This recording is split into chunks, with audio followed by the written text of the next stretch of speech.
And can I start by acknowledging traditional owners on whose lands we meet elders past and present, and I'm so sorry that Mr. Palmer isn't here. Industry and workforce futures. We've had two, I think, excellent entrees into this subject from our speakers, although I'm a little worried about Mark because he wasn't around clearly when we all had that conversation about being able to have more leisure. I look at what the numbers say. I'm not getting any more leisure. It's not true. And I don't believe it now either. But I think both of them have given us a useful overview of, you know, the debate we've had about this over a number of years and the waves that we've gone through. And I think most importantly, they've given us a very clear view that you can't predict what's coming. You can't tell what's around the corner. Now, we pride ourselves in Australia, sometimes we boast just a little, it's not very dignified, about our unrivalled, except for one country, record of 24 years of uninterrupted growth. But we all know, I'm sure in this room we particularly know, that the headwinds that we face are very significant. We all know that the transition from the mining to the non-mining economy is presenting us with significant challenges. We all know, because we deal with it daily, about globalisation, the challenge of technology. I don't know about you, but I haven't gone Samsung yet. Expectations in the marketplace, and indeed ageing. And there are mornings like this morning when I really feel it. And importantly, we also know that there are some really hungry competitors out there, people who really, really, really want what we have in the world, and they will try very hard to get their hands on it. So if we're going to have the kind of world that we, I think, have enjoyed and we want our children to enjoy, we know we need skilled, flexible, responsive workforce that can respond to the many challenges that we can't predict yet. And as we know, and has always been said, disruption is the new normal. But because we can't predict the future, we have to think about how, in a flexible way, we are going to manage going forward. And I was asked to talk about how Australia can fund these technologies, brackets unknown, and these programs as yet unspecified, which will drive this future. And as I've already said, I think we kind of know that you don't pick winners. Picking winners, pretty well discredited. And at one level, if I was going to be cute, I'd say to you, the answer is really very easy. How are we going to fund this? Just read budget paper number 1. Get the budget back into surplus by maintaining fiscal consolidation. It's important. Understand where we sit as a country. And you probably know that we expect the cash deficit this coming year to be $35.1 billion, which is 2.1% of GDP, reducing to $6.9 billion or 0.4% of GDP in 18-19. And that's despite the write-down of $52 billion over 4 years of revenue, principally, of course, because of what's been going on in mining. That's the 4 years to 17-18. Our commodity drop in price and the reduction in revenue, and we've had the largest change in terms of trade for over 50 years. So have we been pretty flexible? Yes, actually we have. But we need to maintain that strategy and discipline, because if we are to provision for the future, we cannot respond flexibly to the challenges that we all can anticipate, but we can't yet define. So in this budget, what do? Pretty simple rule. No new spending without offsets. The number of my colleagues who rang me and said, Jane, that doesn't really apply to me, does it? Yes, it does. It's not easy. Can I tell you, it is not easy. And if it weren't for that level of discipline, we wouldn't see the projected return to a cash surplus in 1920. But at the same time, what did we have to do? We actually had to do some of the anticipatory investment, the government investment, in jobs, small business, families, because notwithstanding nuclear is no longer, and I'm talking families, Ziggy, not energy, nuclear is no longer the new normal. But the reality is we have to invest in our social capital as well as in the skills of our citizens, because we need all of those people to be part of driving innovation and productivity. We also invested in infrastructure, because I think the one thing we know is if you don't invest in infrastructure, you will rapidly get left behind.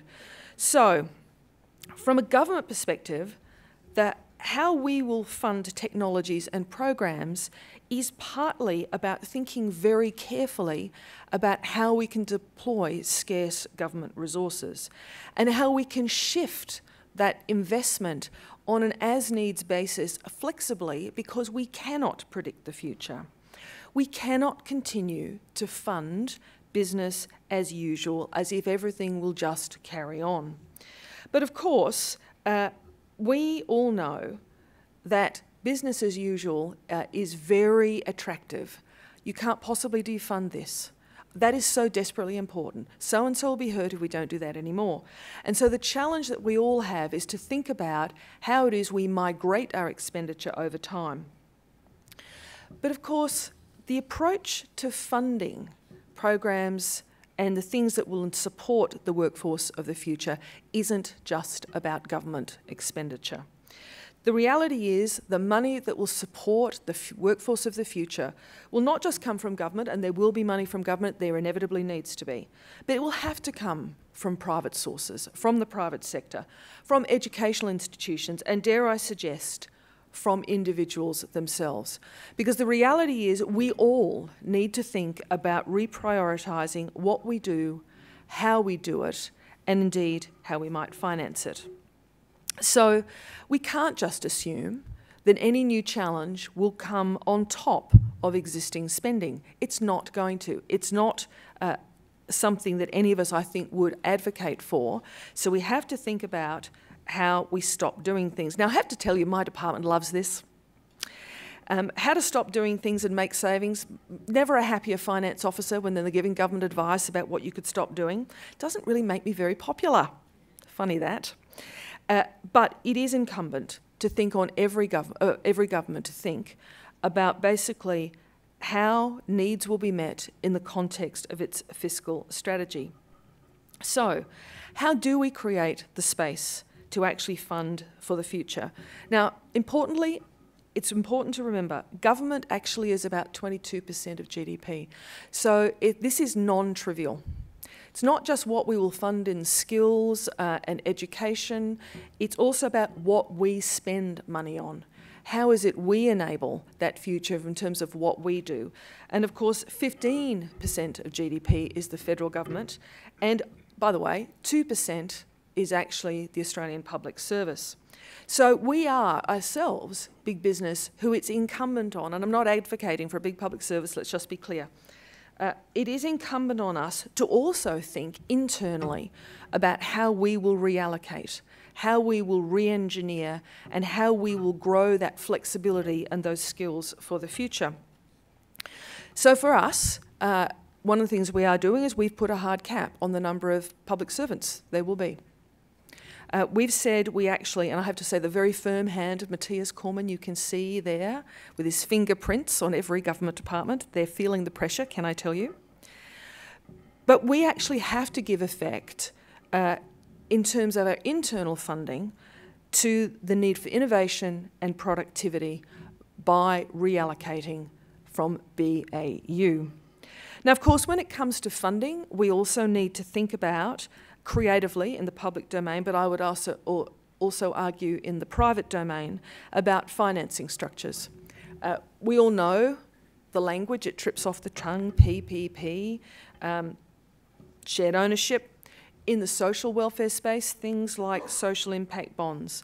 Now, there are undoubtedly other ideas out there for financing which can actually use capital from elsewhere and still generate a return and get the kind of physical infrastructure and the kind of soft infrastructure we need to be that flexible, adaptive, competitive economy. But we also need to think about what ideas we can pinch. I love plagiarism. It's the highest compliment you can pay somebody. We actually need to look more broadly, because whilst we're pretty good at innovation, we also need to think about what they're doing across the ditch in New Zealand, and I don't know how many of you have looked at the government innovation that they're actually following there. It's pretty out there. There's some really interesting ideas. And we could look as far away as the UK and all places in between. So we need to explore, develop and trial new approaches to financing in order that we can deliver the thing that I think we all understand we need, which is flexibility, responsiveness, etc. So inside the public service, how are we going to work inside that cap I talked about? And the reality is, for us, there's one core thing we've been doing in the Australian Federal Public Service since Federation. We've been advising on policy. We've been advising and delivering regulation. We've been designing programs.